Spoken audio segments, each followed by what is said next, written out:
Hey, hey you, stop blending your paid organic marketing metrics. It doesn't make any sense. Every mobile game hits the same wall. Organic is too slow, paid is too expensive, and your metrics? They're lying to you about both.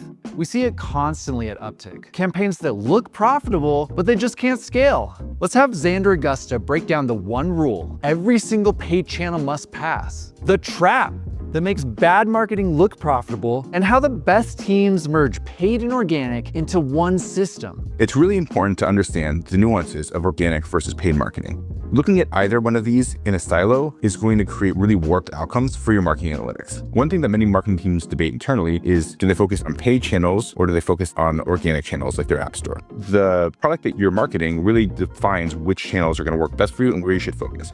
So there are a few different types of product monetization archetypes if you're trying to think about how we would do the split between paid and organic marketing. One of the archetypes is organic-led. For many businesses, it's sort of the dream state, right? Because you don't have to pay a marketing channel like Facebook, TikTok, Google, etc., in order to bring in net new users. Examples of this are social networks, famously high virality. There are also a number of games that have high viral loops. Think about stuff like Wordle, which was a phenomenon where it spread amongst friend groups. Among Us is a multiplayer game, very popular. Minecraft, these types of games where the games themselves lend themselves to high virality. So number one is organic-led growth. Many of these games will defer paid advertising until later in their life cycle when they've expanded their organic and viral growth. This is a place where many marketers would love to be, but you have to have a very privileged product in order to be in that space. On the very opposite end of the spectrum are paid-led products. In the game space, you think about these as like the hardest core of products. Stuff like social casino, Forex strategy. These apps and games don't typically go viral, right? You have to do very sophisticated targeting and paid tactics in order to find these folks in the wild and then bring them into your app. The reason why you're able to do these often is because of the high value of the average user. Games with high LTVs, that is lifetime value, lend themselves well to paid marketing activities. The last and most common archetype is the hybrid. You're using organic and paid tactics in combination, and the correct mix of when you use one versus the other is dependent on where you are in your business lifecycle. Are you venture-backed? Are you bootstrapped? Are you trying to grow aggressively? Are you trying to make yourself look good for a potential acquisition? The mix of how you want to invest in which the channels depends on where your business is. It's really important to understand this archetype and where your product is, because that's going to define the ability to invest in either organic or paid marketing channel. Organic uplift is a really important concept if you're going to execute paid marketing in any sort of meaningful scale. So what exactly is organic uplift? It's a very important concept. The organic uplift are the users who show up as organic in your marketing measurement that are actually from paid advertising. There are users who come and find your game who do not come through a paid marketing channel. They come from a channel like organic search, word of mouth, from a viral hook in your game. There are true organic marketing users, and it's important to understand that is a huge piece of your organic mix. However, there are a significant number of organic users which come through your marketing channels as a result of your paid marketing activities. The breadth of organic uplift can be quite drastic.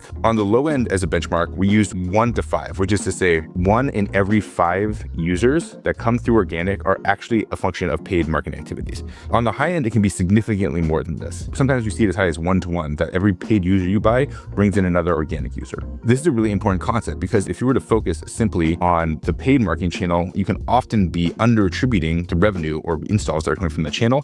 You're not accurately reflecting the profitability of the channel, which often will lead you to turn off the marketing.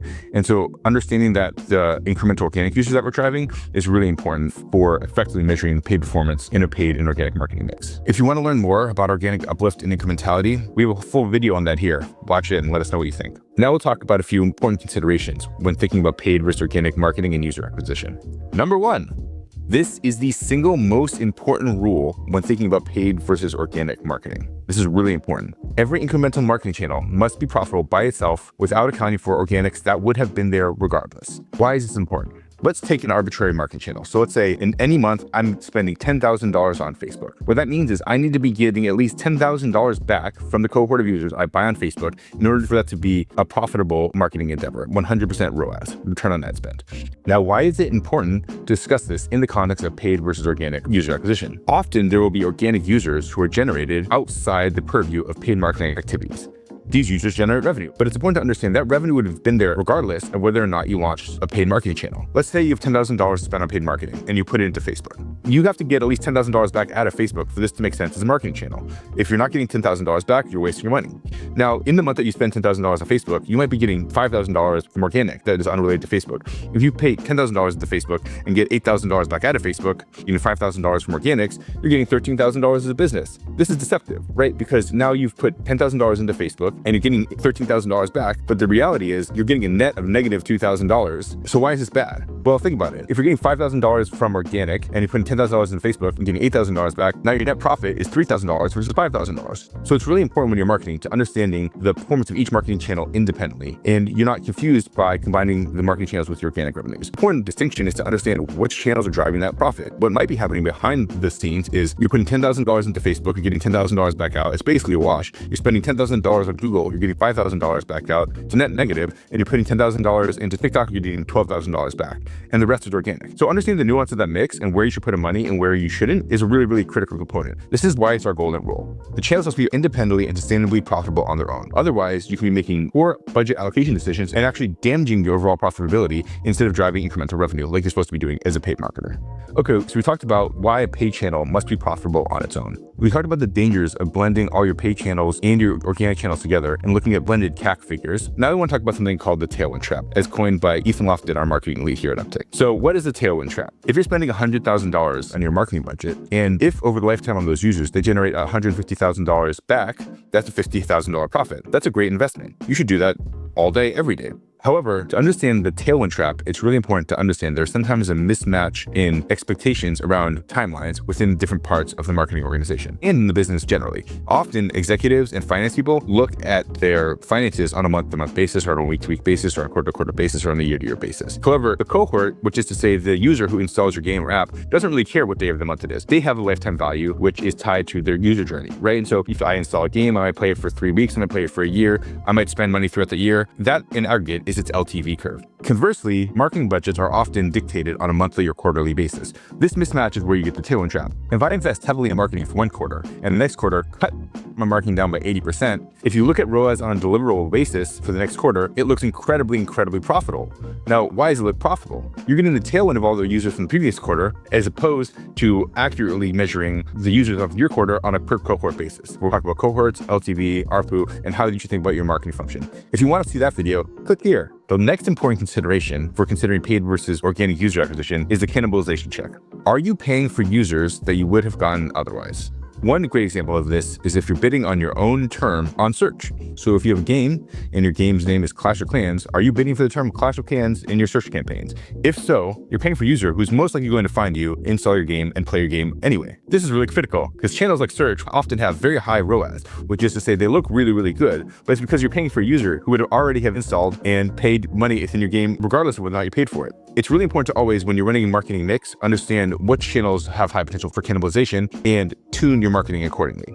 Now, one important caveat is to say, if a competitor is going after your term, it can make sense to bid on your branded terms like your name in an effort to defend against a competitor who's going after your name. The importance of this depends on your marketing mix, your product, your channel mix, and the exact competitive landscape of your business. The last important consideration is, does your product or game have a critical mass you need to hit in order to benefit the experience of the product? So an obvious example of this is a social network. The social networks are defined by the other users in the network. If there's no one in the network, your social network is not very interesting. This is often also true for games. Matchmaking is a really important thing. If you have a multiplayer game, matchmaking liquidity, which is to say, are there other people at your skill level within the game's matchmaking pool available for you to play, is a really important consideration when you're playing a PvP game. The obvious downside of having low liquidity is that you'll be mismatched and you'll get stomped by someone who's much better than you, or you'll ruffle stomp noobs, and that's no fun for anyone involved. Not all games or apps have a liquidity need, but it's something that's important to consider when you're considering whether you invest in paid marketing versus organic. If you have a high liquidity need, it may behoove you to invest in paid marketing, even if it doesn't make sense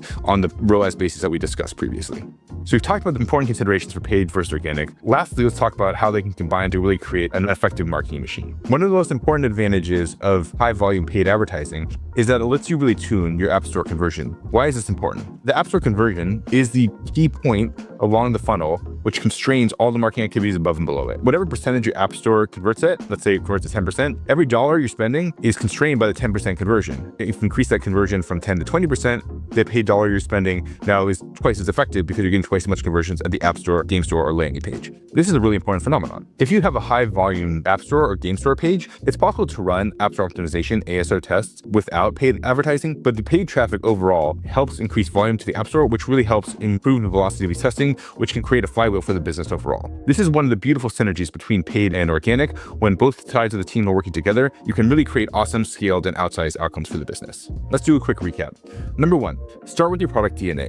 First, understand whether or not you're a business which relies heavily on paid advertising, heavily on organic, or which is some sort of hybrid. Most apps and games are hybrids. Number two, this is really important. Each incremental marketing channel needs to generate enough revenue from that channel alone, included organic uplift, to justify it existing as an independent channel. Blending all your channels together is very dangerous and can lead to unprofitable marketing campaigns. Number three, it's important to not always take all data at face value, but really understand the impact of the data. Always stay vigilant. And last but not least, there's a compounding and synergistic effect between your paid user acquisition performance and your organic marketing activities. They benefit each other, and when they work together, they create a flywheel for sustainable growth.